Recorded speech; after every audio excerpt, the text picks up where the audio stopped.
All right, hello everybody.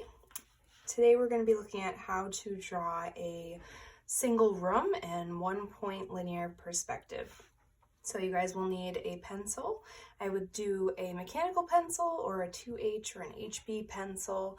A pencil that's going to be pretty light and easy to erase. And you want to make sure that it's sharp, so it should be a very sharp point. And obviously we need a ruler. So for this drawing, quite simply, whatever size paper you're working on, you're just going to connect the corners because we need to create the space kind of to look like a room. So what I'm going to do is I'm just going to use my ruler. I'm going to really carefully just connect the corners of the room with the paper, and it's going to create a big X in the middle of the paper. So you want to start with an X. At this point, using this method, we're going to put the vanishing point in the middle of that X. So it should just be a small dot right at the very center. And this is the vanishing point.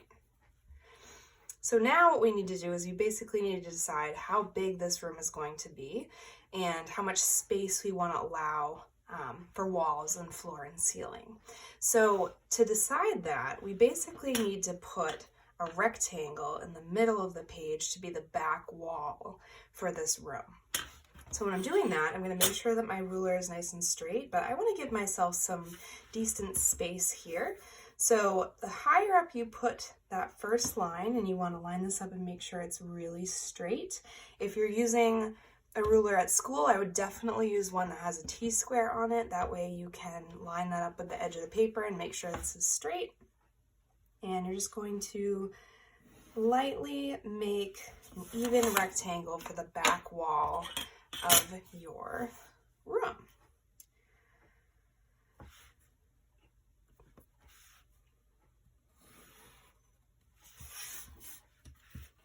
And I'm just trying to make sure that these lines are perfectly straight. I might need to adjust them a little bit, especially since I'm not using one of those T-square rulers, but should get something pretty close to straight, just kind of making sure that these lines are vertical and horizontal.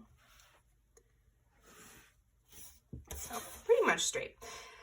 So that is essentially my back wall. To make that a little bit easier to see, I'm going to erase some of these guys a little bit just so that you can tell that this is supposed to be a flat wall in the back.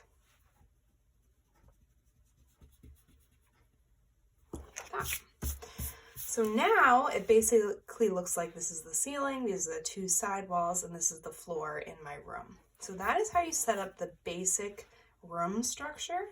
These should be 90-degree angles. They should be a right angle here and here, all of these corners. So you want to make sure that this back wall is perfectly straight. If that's not the case, I would take time to fix that before you go on from here.